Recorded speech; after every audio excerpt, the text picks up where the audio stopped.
아들들아, 아버지가 간이식을 받아야 한대. 아버지, 그 전에 상속 정리 먼저 해줘요. 살 날이 얼마 남지 않았을지도 모른다는 의사 선생님 말씀을 되새기며 글을 씁니다. 50여 년간 자식을 편애한 대가를 지금 이 병원 침대 위에서 톡톡히 치르고 있습니다. 제 이름은 강철수. 올해 77입니다. 본격적으로 사연 시작 전 구독과 좋아요 눌러주시고 어디서 듣고 계신지 댓글로 남겨주세요. 마음으로 찾아가 감사 인사 전하고 싶습니다. 제가 결혼한 건 22살. 그때 제주도 시골 마을에서는 22살이면 벌써 늦었다는 소리를 들을 나이였거든요. 바다에서 고기 잡는 어부 집안 아들이 장가를 가야 한다고 부모님이 선을 보라고 등을 떠밀었어요. 아내 이름은 오복녀. 당시 21살이었는데 제주 읍내에서 자란 아가씨였어요. 피부가 희고 눈이 크고 웃을 때 보조개가 들어가는 사람이었어요. 첫날 보자마자 마음이 갔어요. 이런 사람이 나한테 시집을 오겠다고 하나 싶었어요. 그때 저는 그냥 어부였어요. 배 타고 바다 나가서 고기 잡는 일이요. 아버지도 어부였고 할아버지도 어부였어요. 제주 바다를 손바닥처럼 알았어요. 고깃대가 어디 있는지, 날씨가 어떻게 바뀔지, 바람이 어느 방향으로 돌지. 그게 제 능력의 전부였어요. 복녀가 그런 저를 괜찮다고 했어요. 바다 사내가 좋다고 했어요. 결혼식은 작게 치렀습니다. 마을 마당에서요. 동네 어르신들이 돼지 잡고 국수 삶고 막걸리 한 사발씩 돌리는 소박한 결혼이었어요. 저는 그날이 제 인생에서 가장 행복한 날이 될 줄 알았어요. 저는 바다에서 열심히 일했어요. 살기에 빠듯했지만 복녀가 살람도 잘하고 배 타고 돌아오면 밥 차려놓고 기다리고 있었어요. 결혼하고 첫 해는 정말 좋았어요. 행복했었습니다. 결혼한 지 2년이 되던 해, 큰아들 덕철이가 태어났습니다. 아이를 처음 안았을 때 저는 정말 실없이 울었어요. 거칠고 투박한 어부 손으로 이렇게 작고 따뜻한 걸 안아봤어요. 두 손을 쥐었다 폈다 하는 게, 발가락이 꼬물꼬물 움직이는 게 다 신기하고 예뻤어요. 그런데 덕철이를 보며 더 놀란 건 따로 있었어요. 그 아이가 저를 꼭 빼닮았거든요. 제 얼굴이 조그마하게 압축된 것 같았어요. 두꺼운 눈썹, 넓은 이마, 약간 두툼한 입술까지.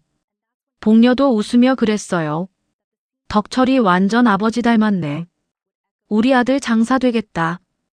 그 말에 저는 정말 가슴이 벅찼어요.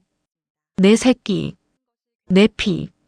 내가 만들어낸 생명이 내 얼굴을 하고 세상에 나왔다는 게 이상하게 자랑스럽고 또 짠하고 그랬어요. 그때까지만 해도 저는 행복했어요. 복녀가 달라지기 시작한 건 덕철이가 2살 무렵이었어요. 처음엔 눈치채지 못했어요. 제가 워낙 바다에 나가 있는 시간이 길었으니까요. 새벽 4시에 나가서 해질 무렵 들어오는 게 일상이었어요. 집에 오면 지쳐서 밥 먹고 쓰러지는 게 다였어요. 복녀가 뭐라고 어디를 다니는지 세세히 살필 여유가 없었어요. 그 무렵 제주에 한창 관광 개발 바람이 불기 시작했어요. 육지에서 사업가들이 하나둘 들어오기 시작했어요. 땅 사서 펜션 짓고 렌트카 사업하고 관광지 개발하고. 그때만 해도 저는 그게 나랑 먼 이야기인 줄 알았어요. 그런데 그 육지 사람들 중 한 명이 복녀 주변에 얼씬거리기 시작했다는 걸 저는 한참 뒤에야 알았어요. 동네 친구 봉식이가 저를 찾아온 건 덕철이 돌이 막 지났을 무렵이었어요. 낮에 그물 손질을 하고 있었는데 봉식이가 항구로 찾아왔어요. 얼굴이 좀 이상했어요. 말을 꺼내기 어려운 표정이었어요. 철수야, 내가 이걸 말해야 하나 말아야 하나 며칠을 고민했는데 제 손이 멈췄어요. 복녀 씨가 요즘 읍내 쪽에 자주 보인다 하더라. 서울서 내려온 펜션 사업하는 남자랑 같이. 저는 그 자리에서 손에 들고 있던 그물을 떨어뜨렸어요. 그날 밤 저는 복녀한테 물었어요. 눈을 똑바로 쳐다보면서요. 읍내 자주 나가. 복녀는 잠깐 눈을 피했어요. 그 찰나의 눈 돌림이 모든 걸 말해줬습니다. 장 보러 가지. 왜? 거짓말이었어요. 저는 알 수 있었어요. 하지만 그때 저는 따지지 않았어요. 덕철이가 옆에서 자고 있었거든요. 그 조그만 숨소리를 들으며 저는 그냥 누웠습니다. 천장을 보면서. 어부는 말이 없어요. 감정을 표현하는 법을 잘 몰라요. 바다에서는 몸이 먼저고 손이 먼저고 말은 항상 나중이에요. 저도 그랬어요. 그게 제 문제였는지도 몰라요. 그렇게 몇 년이 흘렀어요. 복녀는 가끔씩 이상한 행동을 했어요. 연락이 안 되는 날이 생겼고 외출이 잦아졌어요. 저는 알면서도 모른 척했어요. 덕철이 때문에. 오직 덕철이 때문에. 그러던 어느 날 덕철이가 5살이 됐을 때 둘째 아이가 생겼어요. 저는 솔직히 기쁘지만은 않았어요. 뭔가 이상한 느낌이 들었어요. 그 무렵 저와 복녀 사이가 많이 멀어져 있었으니까요. 그러나 뱃속에 있는 걸 어떡해요. 생겨버린걸요. 둘째 덕호가 그렇게 세상에 나왔어요. 그리고 덕호를 처음 안았을 때 저는 솔직히 심장이 서늘해졌어요. 그 아이 얼굴이 복녀를 꼭 닮았거든요. 크고 동그란 눈, 뚜렷한 이목구비, 작고 오뚝한 코. 아, 이 아이는 완전히 복녀 얼굴이었어요. 보면 볼수록 복녀였어요. 저는 그 아이를 안고 있으면서 나도 모르게 복녀 생각을 했어요. 그 읍내에서 본 남자. 육지에서 내려온 그 펜션 사업가. 혹시 이 아이가. 저는 그 생각을 억지로 눌렀어요. 아니에요. 그럴 리 없어요. 내 아이예요. 그런데 그 생각이 한번 들어오자 다시는 나가질 않았어요. 그것이 제 비극의 씨앗이었어요. 저는 그 아이가 태어나던 날부터 이미 그 아이를 미워하고 있었습니다. 갓난아이를 향해서요. 아무 죄도 없는 핏덩이를 향해서요. 저는 나쁜 아버지였습니다. 처음부터. 덕호가 2살이 되던 해였어요. 복녀가 사흘 동안 집에 안 들어왔어요. 처음엔 친정에 갔겠지 했어요. 가끔 그런 적이 있었으니까요. 그런데 나흘이 지나도 연락이 없었어요. 친정에 전화해봤더니 복녀가 거기 없다고 했어요. 그 말을 들은 순간 저는 그냥 알았어요. 닷새째 날 동네 이장 어르신이 저를 찾아오셨어요. 손에 편지 한 장을 들고. 철수야, 복녀 씨가 이걸 전해달라고 했다고 연락이 왔어.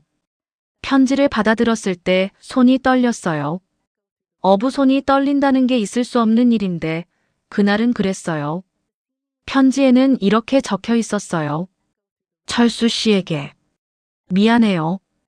이렇게 가는 수밖에 없어서. 나는 제주를 떠나기로 했어요. 아이들은 당신이 잘 키울 거라 믿어요. 당신은 나보다 훨씬 강한 사람이잖아요. 아이들한테는 내가 미안하다고 전해줘요. 그게 다였어요. 22살부터 함께 살아온 여자가 남긴 말이 그게 다였어요. 미안하다 한마디. 잘 키우라는 한마디. 나중에 들어보니 육지에서 내려온 그 펜션 사업가가 서울로 올라가면서 복녀를 데리고 갔다고 했어요. 제주에 펜션 사업을 하나 마무리하고 떠나면서 제 아내를 싣고 간 거예요. 저는 그 편지를 손에 쥔 채 마당에 주저앉았어요. 이장 어르신은 할 말이 없었는지 조용히 돌아가셨고 저는 혼자 마당에 앉아서 한참 하늘을 봤어요. 제주 하늘이 그날따라 왜 이렇게 파랗던지. 억울하지 않았냐고요? 물론 억울했어요. 치가 떨렸어요. 목이 막혀서 소리도 못 냈어요. 어부는 거친 바다를 다 이기는데 그날 저는 그 편지 한 장 앞에서 무너졌어요. 그리고 그 다음에 든 생각이 뭔지 아세요? 어떻게 살지? 기가 막히죠? 배신당한 분노보다 앞에 남겨진 현실이 먼저 눈에 들어왔어요. 2아이. 5살 덕철, 2살 덕호. 어부벌이로. 제주 바닷가에서 혼자.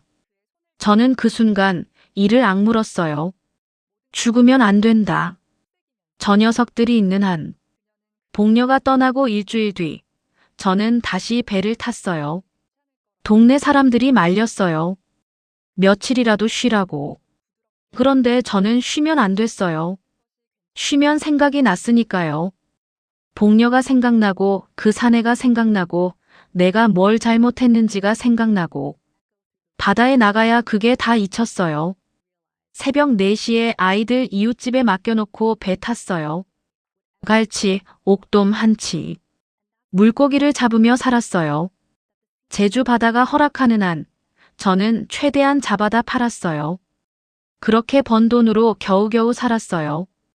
덕철이는 5살인데도 제가 힘든 걸 아는지 먼저 손을 잡아줬어요. 아버지, 나 크면 아버지 도와줄게 하고 말할 줄 아는 아이였어요. 그 말 한마디에 저는 또 이를 악물었어요. 덕호는 아직 말도 제대로 못했지만 가만 보면 혼자 노는 법을 알았어요. 짜증도 잘 안 부리고 밥도 잘 먹고 어지간해선 울지도 않았어요. 그런데 저는 덕호 얼굴을 오래 쳐다보기가 힘들었어요. 복녀 얼굴이었으니까요. 덕호를 보면 복녀가 떠올랐어요. 그리고 복녀가 떠오르면 그 사내가 떠올랐어요. 서울에서 내려온 그 펜션 사업가. 제 아내를 데리고 올라간 그 남자. 아이 잘못이 아무것도 없는데 저는 덕호 얼굴에서 자꾸 그것들이 보였어요. 저는 나쁜 아버지였어요. 그 순간이 찾아온 건 어부일을 계속한 지 몇 년이 지났을 때였어요. 허리가 망가지기 시작했어요. 무거운 그물을 오랫동안 당기고 파도에 몸을 부딪히며 살다 보니 허리 디스크가 왔어요. 어떤 날은 배에서 내릴 때 허리를 못 펼 정도였어요. 병원에서 이 일 계속하면 제대로 못 걷게 될 수 있다고 했어요. 저는 그날 집에 돌아와서 덕철이 자는 얼굴을 한참 봤어요. 이 아이를 어떻게 키울 건가? 덕호는 또 어떻게 키울 건가? 바다에만 기댈 수는 없었어요. 저는 결심했어요. 뭔가 다른 일을 해야겠다고요. 이리저리 알아보다가 렌트카 사업을 시작하게 됐습니다. 렌트카 사업을 생각하게 된 건 정말 단순한 이유였어요. 관광객이 느는 걸 봤어요. 제주에 육지 사람들이 점점 많이 왔어요. 그 사람들이 차를 빌려서 섬을 돌아다니는 거예요. 렌트카 업체는 몇 없는데 관광객은 넘치고 차 한 대만 있어도 돈이 나온다는 소리를 들었어요. 저는 그때까지 모아둔 돈을 탈탈 털었어요. 빚도 좀 냈어요. 중고차 한 대를 샀어요. 그게 시작이었어요. 처음엔 정말 힘들었어요. 차 한 대로 예약받고 직접 공항에 나가서 손님 맞이하고 차 반납받으면 세차하고 다시 대기하고 혼자 다 했어요. 그런데 제주 관광이 해마다 성장했어요. 관광객이 늘면서 렌트카 수요도 폭발적으로 늘어났어요. 차가 한 대에서 5대가 됐어요. 5대에서 20대가 됐어요. 직원을 뽑았어요. 공항 근처에 작은 사무실도 열었어요. 제주도에서 어부가 렌트카 사업으로 성공했다는 이야기가 동네에 퍼졌어요. 사람들이 신기해했어요. 저도 신기했어요. 그 무렵 저도 모르게 생겨버린 게 있었어요. 편해. 아이들한테 대하는 방식이 달라지기 시작했어요. 덕철이는 학교에서 공부를 잘하진 않았지만 제가 눈에 넣어도 안 아플 만큼 이뻤어요. 내 얼굴을 닮은 애니까요. 그 애가 웃으면 제 마음도 따라 웃어지는 것 같았어요. 뭘 사달라고 하면 형편이 되면 사줬고 친구들과 어울리는 것도 눈 감아줬어요. 덕호는 달랐어요. 공부를 잘했어요. 선생님이 머리가 매우 좋다고 했어요. 초등학교 때 이미 반에서 1, 2등을 다투는 아이였어요. 그런데 저는 그게 별로 기쁘지 않았어요. 덕호가 성적표 들고 오면 잘했구나 한마디 하고 끝이었어요. 덕철이가 그보다 훨씬 낮은 성적을 가져와도 우리 덕철이 수고했어 하며 머리를 쓰다듬었어요. 지금 생각하면 어떻게 그럴 수 있었나 싶어요. 그런데 그때는 그게 자연스러웠어요. 덕호를 보면 자꾸 복녀가 생각났거든요. 그리고 복녀 생각이 나면 펜션 사업과 따라 훌쩍 제주를 떠난 그 여자가 생각났어요. 덕호가 중학생이 되던 해부터 그 아이가 저를 따라다니기 시작했어요. 렌트카 사무실에 방과 후면 왔어요. 처음엔 제가 시켰어요. 와서 차 닦아라, 사무실 청소해라. 허드렛 일이었지만 덕호는 군소리 없이 했어요. 그런데 어느 날 보니 그 아이가 손님 없는 시간에 사무실 구석 의자에 앉아서 책을 읽고 있는 거예요. 교과서였어요. 덕호야, 공부하냐? 네, 아버지. 여기서 공부가 돼. 괜찮아요. 그게 다였어요. 그 아이는 말이 없었어요. 어려서부터 말이 없었어요. 그냥 묵묵히 자기 일을 했어요. 덕호는 그렇게 중학교 내내 방과 후에는 사무실에 왔어요. 청소하고 차 닦고 손님 응대 돕고 틈나면 공부하고 문 닫을 때까지 있다가 저랑 같이 집에 갔어요. 저는 그때 왜 그 아이한테 고맙다는 말 한마디 못했을까요? 고마웠어요. 사실은요. 그 아이가 있어서 저도 훨씬 수월했어요. 근데 그 말이 안 나왔어요. 입이 굳었어요. 덕호를 보면 자꾸 복녀가 보이고 복녀 생각이 나면 가슴이 딱딱해졌어요. 그게 저의 한계였어요. 덕철이가 고등학생이 됐을 때부터였어요. 렌트카 사업이 꽤 자리를 잡아서 돈이 돌기 시작했어요. 저는 그 돈을 주로 덕철이한테 쓰는 편이었어요. 학원비, 옷, 용돈. 덕철이는 손만 벌리면 받을 수 있었으니까요. 그런데 이상했어요. 덕철이는 학교에 잘 나가지 않기 시작했어요. 친구들이랑 어울려 다니는 건 좋은데 그 어울림이 이상한 방향으로 흘러갔어요. 고등학교 2학년 때 학교에서 연락이 왔어요. 덕철이가 친구들이랑 어울려서 게임장에 가 있었던 거예요. 수업을 빠지고. 저는 혼냈어요. 그런데 다음날 또 그랬어요. 그 다음엔 당구장이었어요. 그 다음엔 화투판이었어요. 나이가 찰수록 덕철이는 도박기가 있었어요. 어른이 돼서도 마찬가지였어요. 친구들이랑 어울려 술 마시고 도박하는 걸 좋아했어요. 한탕에서 크게 벌겠다는 생각을 항상 품고 살았어요. 뭐래도 대충 뭔가 쉽게 되는 길을 찾으려 했어요. 저는 혼내고 또 혼냈는데 그때마다 잠깐 기죽었다가 또 같은 짓을 했어요. 그런데 이상하게 저는 덕철이를 심하게 못 다그쳤어요. 내 얼굴을 닮은 아이니까요. 눈물이라도 흘리면 저도 따라 마음이 무너졌어요. 덕호는요? 덕호는 조용히 공부했어요. 사무실도 나오고 성적도 좋고 선생님한테 칭찬도 받고. 그런데 저는 왜 덕호한테는 용돈을 적게 줬을까요? 학원도 안 보내줬어요. 덕호는 혼자서도 잘하니까라는 말 뒤에 숨어서요. 그리고 이게 바로 첫 번째 반전이에요. 세월이 지나고 나서야 저는 깨달았어요. 덕철이가 아내를 닮았다는 걸. 외모는 저를 닮았지만 성격은 복녀를 고스란히 닮았어요. 힘들면 피하고 책임보다 자신이 먼저이고 더 좋은 것이 있으면 지금 있는 것을 버리는 그 성격이요. 제가 그토록 가슴 아팠던 복녀의 그 본성이 덕철이 안에 있었어요. 반면 덕호는요. 외모는 복녀를 닮았지만 그 안에 있는 건 달랐어요. 묵묵히 일하고 성실하고 말없이 옆에 있어주는 그 본성은 어쩌면 제 성격에 더 가까웠어요. 저는 겉만 보고 판단한 거예요. 40년 동안이나. 얼굴 하나 보고 아이들 가슴속을 들여다볼 생각조차 하지 않았던 거예요. 렌트카 사업이 제대로 궤도에 오른 건 덕철이가 25, 덕호가 21살 무렵이었어요. 제주도 내에서 차량 수십 대를 보유한 중견 렌트카 업체가 됐어요. 공항 근처에 사무소도 2군데 생겼고 직원도 여러 명 두게 됐어요. 제주 지역 상공회의소에서 모범 사업자 상도 받았어요. 복녀가 펜션 사업과 따라 제주를 떠난 뒤 30여 년 만에 저는 제 힘으로 이걸 이뤄낸 거예요. 그 뿌듯함이 얼마나 컸는지 몰라요. 그 무렵 아들들도 결혼을 했어요.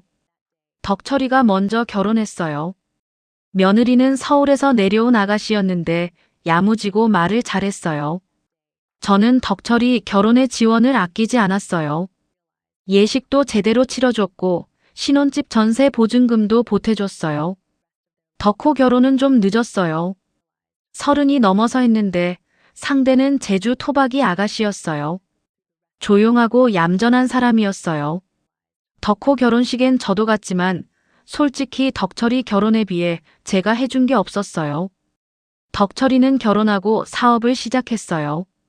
제가 어느 정도 자금을 대줬어요. 덕철이가 하고 싶다는 건 어지간하면 들어줬어요. 그런데 덕철이 사업이 잘 안 됐어요. 한 번도 아니고 2번, 3번 실패했어요. 알고 보니 친구들이랑 도박판에 돈을 가져다 날린 것도 있었어요. 할 때마다 저한테 손을 벌렸어요. 저는 그때마다 또 줬어요. 덕호는요? 덕호는 묵묵히 회사에 다니다가 작은 사업 하나를 시작했어요. 제 도움 없이. 처음에 제가 지원해줄 생각도 없었고 덕호도 요구하지 않았어요. 그냥 자기 혼자서 작은 것부터 시작했어요. 몇 년이 지나고 보니 덕호 사업이 덕철이 사업보다 훨씬 안정적이었어요. 그때도 저는 뭔가 이상하다고 느끼지 못했어요. 그 무렵 복녀 소식이 들려왔어요. 복녀가 제주를 떠난 지 20년이 넘었을 무렵 아는 사람이 연락을 해왔어요. 복녀를 우연히 봤다고요. 서울 어딘가에서 산다고 했어요. 같이 도망쳤던 그 펜션 사업가랑도 헤어진 지 오래됐고 지금은 혼자 산다고. 저는 그 말을 들었을 때 피식 웃었어요. 결국 그렇게 됐구나. 제주 남자 두고 육지 산에 따라갔더니 그 산에도 결국 떠난 거구나. 그런데 그날 밤 꿈을 꿨어요. 22살의 저와 21살의 복녀가 바닷가에 앉아있는 꿈을요. 복녀가 웃으면서 저한테 뭔가를 말하는데 꿈속에서는 그 말이 들리지 않았어요. 일어나서 밖을 보니 새벽 2시였어요. 제주 바다 소리가 들렸어요.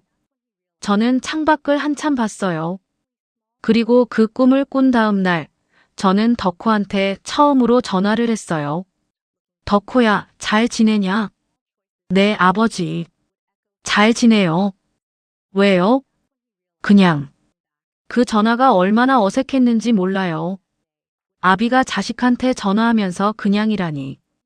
덕호도 뭔가 이상했는지 잠시 침묵이 흘렀다가 저도 잘 있어요. 아버지도 건강하세요 하고 끊었어요. 그게 전부였어요. 저는 수화기를 내려놓고 한참 창밖을 봤습니다. 이상함을 처음 느낀 건 덕호 결혼 2년쯤 됐을 때예요. 밥을 먹다 보면 배가 빵빵하게 부는 느낌이 들었어요. 처음엔 소화가 안 되는 줄 알았어요. 나이 탓이겠지 했어요. 그런데 시간이 지날수록 몸이 이상했어요. 피로감이 심했고 살이 빠지기 시작했고 눈 흰자위가 약간 노래지는 것 같았어요. 동네 의원에 갔더니 큰 병원에 가보라 했어요. 제주에서 가장 큰 대학병원에서 검사를 했어요. 결과가 나왔을 때 의사 선생님이 표정이 굳더군요.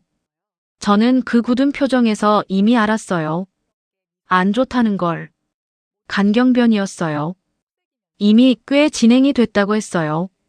젊었을 때 어부 생활하면서 몸을 혹독하게 썼고 그 뒤에도 사업일로 쉬질 않았어요. 혼자 아이들 키우며 술도 적잖이 마셨어요. 힘든 밤엔 소주 한 병이 유일한 위안이었으니까요. 그게 다 쌓인 거라고 했어요. 의사가 말했어요. 간이식이 필요하다고. 이식을 받지 않으면 2년 안에 간부전으로 올 수 있다고. 저는 그 말을 들으면서 이상하게 눈물이 나지 않았어요. 오히려 머릿속이 맑아지는 느낌이었어요. 병원을 나오면서 바람이 불었어요. 제주 바람. 짭짤하고 묵직한. 저는 그 바람을 맞으면서 생각했어요. 이제 자식들한테 알려야겠구나. 집에 돌아와서 오래 생각했어요. 어떻게 알릴까? 누구한테 먼저 알릴까? 결국 두 아들한테 같은 날 전화를 했어요. 아버지가 아프다. 간이 많이 안 좋대. 간이식을 받아야 한대. 덕철이는 처음에 아이고 아버지라고 했어요. 목소리가 걱정스러워 들렸어요. 덕호는 잠시 말이 없다가 아버지, 바로 내려갈게요 했어요. 저는 괜찮아, 안 내려와도 돼 했어요. 그런데 덕호는 그냥 내려왔어요. 전화 끊고 그 다음날 아침에 덕철이는 내려오지 않았어요. 간이식 공여자 검사를 받으려면 가족 중에 혈액형이 맞는 사람이 있어야 해요. 저는 두 아들한테 검사를 해줄 수 있냐고 물었어요. 덕호는 바로 제가 할게요, 아버지 했어요. 덕철이는 그날 바로 대답을 안 했어요. 며칠이 지나고 나서야 연락이 왔어요. 직접 내려오겠다고 했어요. 열흘쯤 지나서 덕철이가 내려왔어요. 병원 면회실에서 마주 앉았어요. 덕철이는 처음에 말이 없었어요. 어릴 때부터 덕철이는 어려운 말을 꺼낼 때 한참 뜸을 들이는 버릇이 있었거든요. 그러다 입을 열었어요.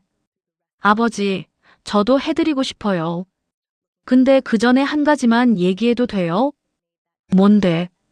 아버지 재산 상속 정리 좀 미리 해줬으면 해요. 저는 그 말을 듣고 잠시 아무 말도 못했어요. 무슨 소리야? 아버지, 솔직하게 말씀드리는 거예요. 제가 간이식을 하면 저도 수술 받는 거잖아요. 회복 기간도 길고 제 사업도 멈춰야 하고 저도 리스크가 크다고요. 근데 만약 수술 후에 아버지한테 무슨 일이 생기면 상속 문제가 복잡해지잖아요. 미리 정리해두는 게 맞지 않아요? 그게 무슨 말이냐? 상속 받으려고 간 준다는 거야? 덕철이가 고개를 저었어요. 그런 게 아니에요, 아버지. 그냥 정리를 해두자는 거지. 원래 제가 더 받기로 했던 거잖아요. 그거 제대로 문서화해 두자는 거예요. 저는 그 순간 뭔가 무거운 것이 가슴을 짓누르는 느낌이었어요. 살려달라고 손 내미는 아버지한테 아들이 해야 할 첫마디가 그거였으니까요. 상속 먼저 정리해줘요. 저는 아무 말도 못했어요. 창밖을 봤어요. 제주 하늘이 맑았어요. 그날 밤 전화가 왔어요. 큰 며느리, 덕철이의 아내 박미숙이었어요. 아버님, 저예요. 드릴 말씀이 있어서요. 목소리가 조용하고 부드러웠어요. 걱정하는 것처럼 들렸어요. 아버님, 제가 솔직히 여쭤봐도 될까요? 이번 수술, 정말 꼭 받으셔야 해요? 의사가 받아야 한다고 했어. 그렇군요. 근데 아버님, 솔직히 말씀드리면요. 간이식 수술이 젊은 사람도 힘든 수술인데 아버님 연세에 큰 수술을 받으시면 오히려 몸이 더 힘들어지실 수도 있잖아요. 억지로 수술 받으셨다가 고생만 하시면 어떡하나 싶어서요. 자연스럽게 지내시는 게 더 편하실 수도 있지 않을까요? 저는 그 말을 다 들었어요. 전화기를 내려놓기까지 시간이 꽤 걸렸어요. 자연스럽게 지내라는 말이에요. 수술 안 받고 그냥 죽으라는 말이에요. 왜요? 내가 죽어야 재산이 깔끔하게 넘어오니까요. 수술비도 안 들고 덕철이가 수술 받고 쉬어야 하는 수고도 없고 그냥 늙은 시아버지가 가버리면 상속은 알아서 되니까요. 저는 그날 밤 아무것도 먹지 못했어요. 내가 평생 더 사랑했던 큰아들의 며느리가 나한테 한 말이 이거예요. 그냥 죽어요. 다음 날 아침 덕호가 병원에 왔어요. 제가 아무 말도 안 했는데 덕호는 제 얼굴을 보자마자 눈치를 챘어요. 아버지, 무슨 일 있어요? 저는 한참 있다가 결국 말을 꺼냈어요. 덕호야, 형이 간이식 해주기 전에 상속 먼저 정리해달라고 했어. 덕호가 아무 말이 없었어요. 큰 며느리가 밤에 전화와서 수술 안 받는 게 더 편하지 않겠냐고 했어. 그 말을 입 밖에 내는 게 얼마나 힘들었는지 몰라요. 목이 메고 눈에 뭔가 뜨거운 게 차올랐어요. 저는 평생 남들 앞에서 잘 안 우는 사람인데 그날은 막을 수가 없었어요. 바다에서 폭풍을 이긴 남자가 자식 앞에서 무너지고 있었어요. 덕호가 조용히 제 손을 잡았어요. 처음으로요. 어른이 된 덕호가 제 손을 잡은 게요. 저는 그 손을 잡히면서 갑자기 다 쏟아졌어요. 40년이 넘는 세월 동안 이 아이한테 못해준 것들이, 이 아이를 멀리했던 시간들이, 이 아이 얼굴에서 복렬을 봤던 그 순간들이 다 밀려왔어요. 덕호야, 아버지가 너한테 정말 잘못했다. 너를 제대로 챙겨주지 못했어. 형만큼 사랑해주지도 않았고, 내가 사무실에서 도와줄 때도 고맙다는 말도 못했어. 그게 다 아버지가 나쁜 사람이어서야. 덕호는 한참 있다가 말했어요. 저도 알아요. 다 알았어요. 어릴 때부터요. 그 말에 저는 더 울었어요. 그래도 아버지잖아요. 덕호가 말을 이었어요. 저는 아버지가 저를 덜 챙긴다는 거 알면서도 아버지 옆에 있고 싶었어요. 그래서 사무실에 갔던 거예요. 쫓아내도 갔을 거예요. 저는 그 말을 들으며 가슴이 무너지는 것 같았어요. 이 아이가 얼마나 오래, 얼마나 많이 혼자 버텨온 건지. 형이 조건 단다고 하면 제가 할게요. 아무 조건도 없어요. 아버지가 날 키워준 것만으로도 충분해요. 너한테 어떻게 그걸 부탁해. 내가 너한테 잘해준 것도 없는데. 아버지잖아요. 그게 다였어요. 아버지잖아요.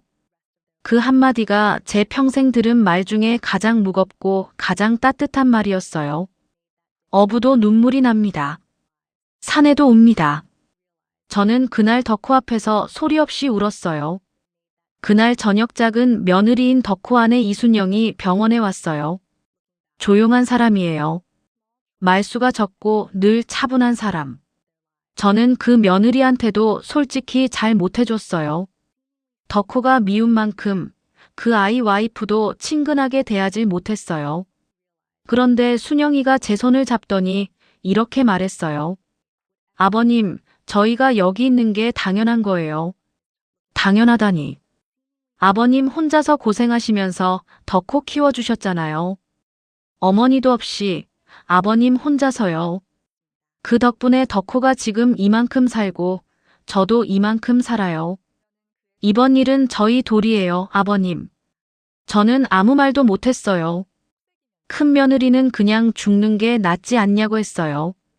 작은 며느리는 이건 저희 도리다라고 했어요. 두 며느리 말이 이렇게 달랐어요. 저는 그 순간 평생 제가 어떻게 살아왔는지를 두 며느리의 말 속에서 보았어요. 그로부터 며칠 뒤 첫째 덕철이가 다시 제주에 내려왔어요. 혼자였어요. 며느리는 안 데려왔어요. 병원방에 들어서더니 한참 말이 없었어요. 저도 말을 먼저 걸지 않았어요. 창밖을 봤어요. 바람이 불었어요. 아버지. 응. 와이프가 아버지한테 전화했다는 거 알아요. 저는 아무 말 안 했어요. 그 말은 제가 시킨 게 아니에요. 저도 몰랐어요. 알아. 와이프한테 진짜 화가 나서 어떻게 그런 말을 할 수 있냐고 했어요. 덕철이 목소리가 낮아졌어요. 아버지, 저도 솔직히 말할게요. 처음에 상속 얘기 꺼낸 건 솔직히 수술이 무서워서 핑계댄 거예요. 겁쟁이처럼 군 거예요. 저는 잠자코 들었어요. 그래도 아버지잖아요. 제가 해야죠.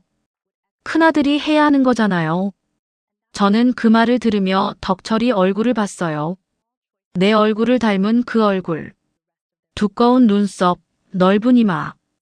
그 얼굴이 지금 어딘가 지쳐 보였어요. 나이 48. 어머니 성격을 속에 담고 아버지 얼굴을 하고 살아온 이 사람. 덕철아. 네.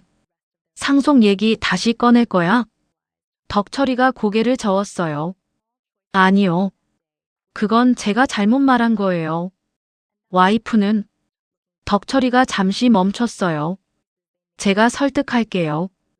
저는 그 말이 진심인지 거짓인지 알 수가 없었어요. 덕철이가 와이프를 설득할 수 있을지도 몰랐어요. 평생 덕철이는 결정을 해도 흔들리는 사람이었거든요. 저는 그 순간 이상하게 슬펐어요. 미웠어요. 화도 났어요. 그런데 한편으로는 안쓰러웠어요. 이 아이도 어딘가 잘못 자란 거예요. 제가 잘못 키운 거예요. 뭘 해도 받아주고 뭘 잘못해도 눈 감아주고 한 번도 제대로 훈계하지 않았더니 어른이 돼서도 어려운 상황 앞에서 도망가는 버릇이 남아있는 거예요. 그게 다 제 탓이에요. 병원에서 두 아들이 모두 검사를 받았어요. 결과는 둘 다 혈액형과 기타 조건이 맞았어요. 담당 의사가 저한테 물었어요. 두 분 중 공여자를 정해야 한다고. 최종 결정은 환자 본인과 가족이 합의해서 해야 한다고. 그 말을 들으면서 저는 아무 말도 못했어요. 병원 복도에서 두 아들이 나란히 서 있었어요. 덕철이 키가 더 크고 덕호는 조금 야위어 보였어요. 저는 그 두 사람을 보면서 평생 제가 어떻게 살았는지를 그 순간에 다 봤어요.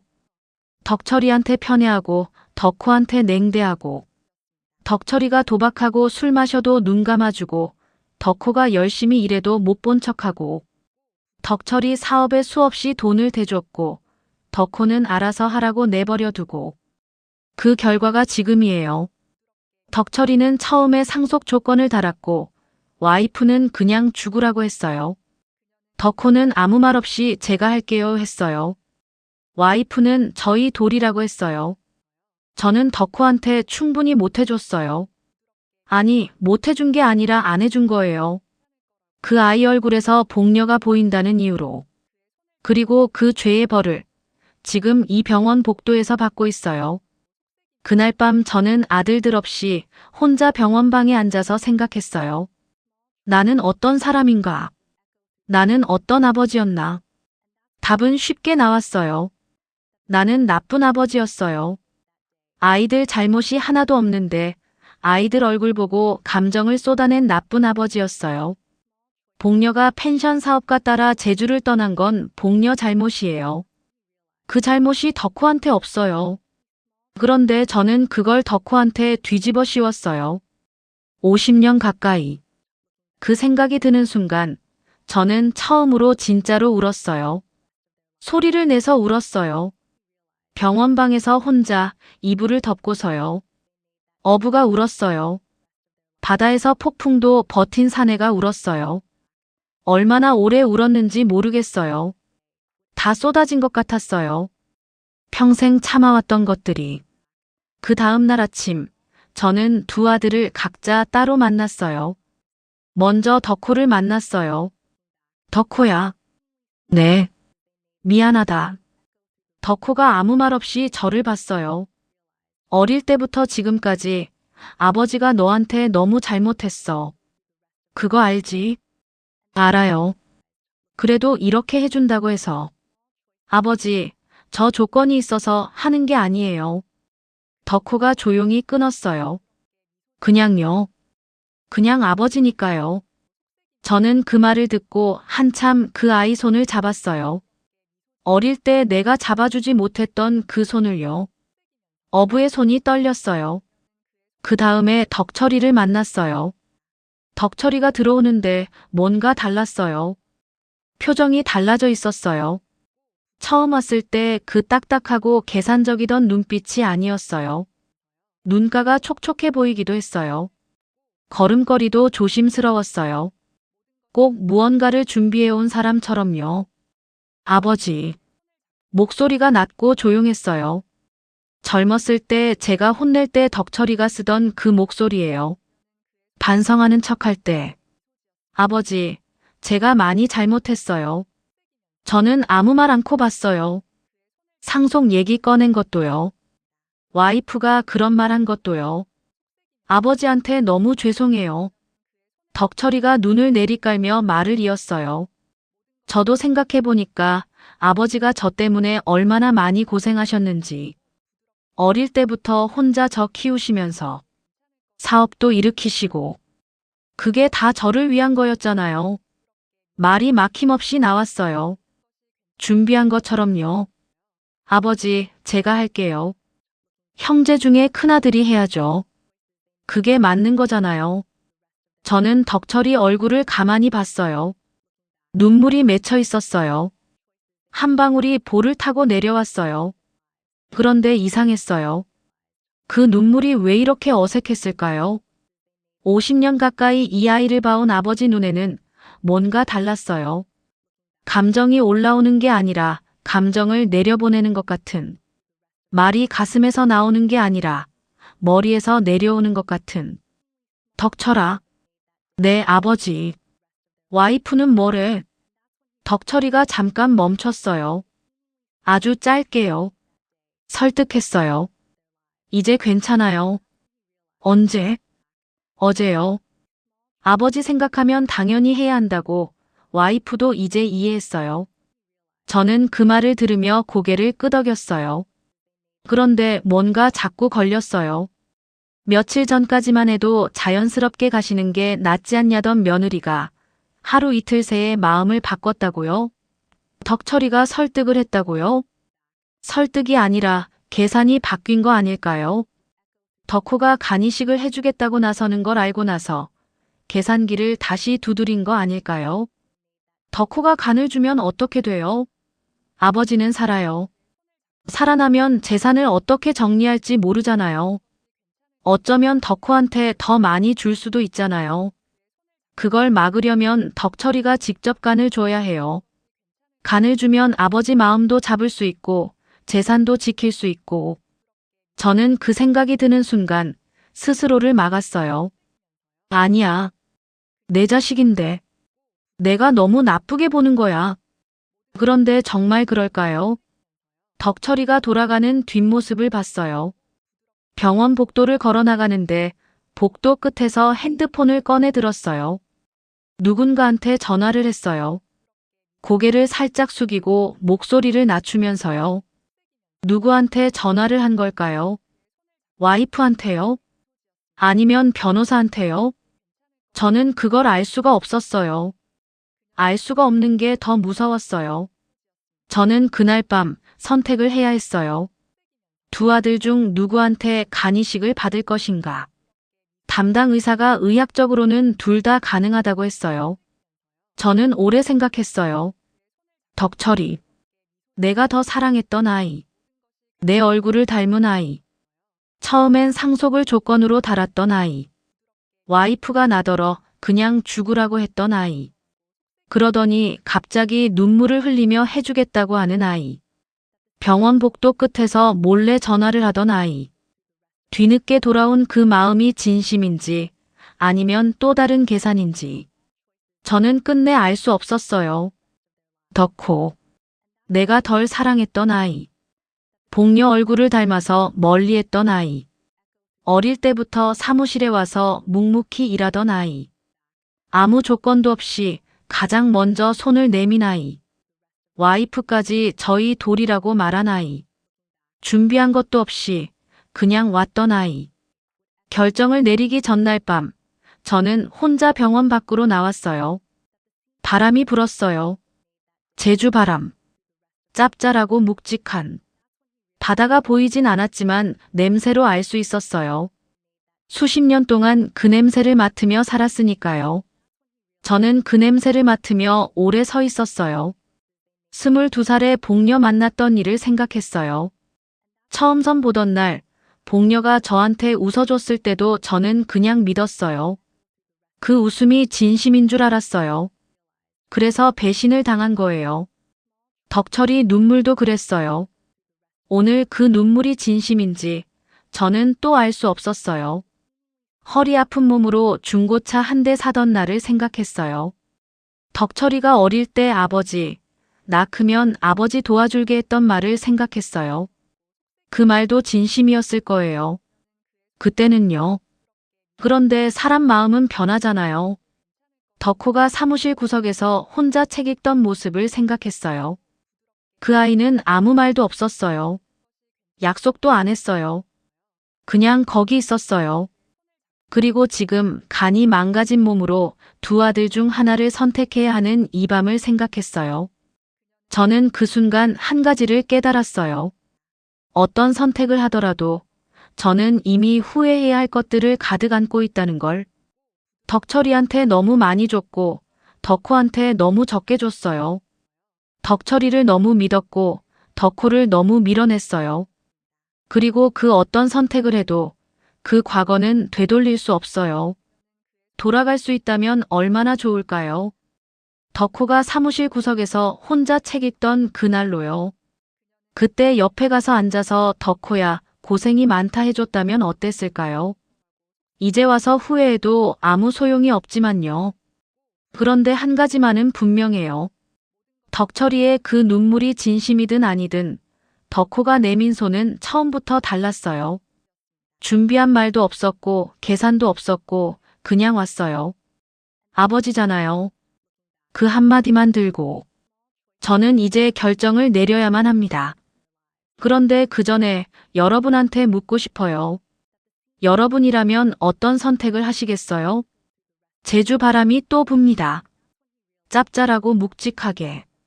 오늘도 그 바람을 맞으며 저는 창밖을 봅니다.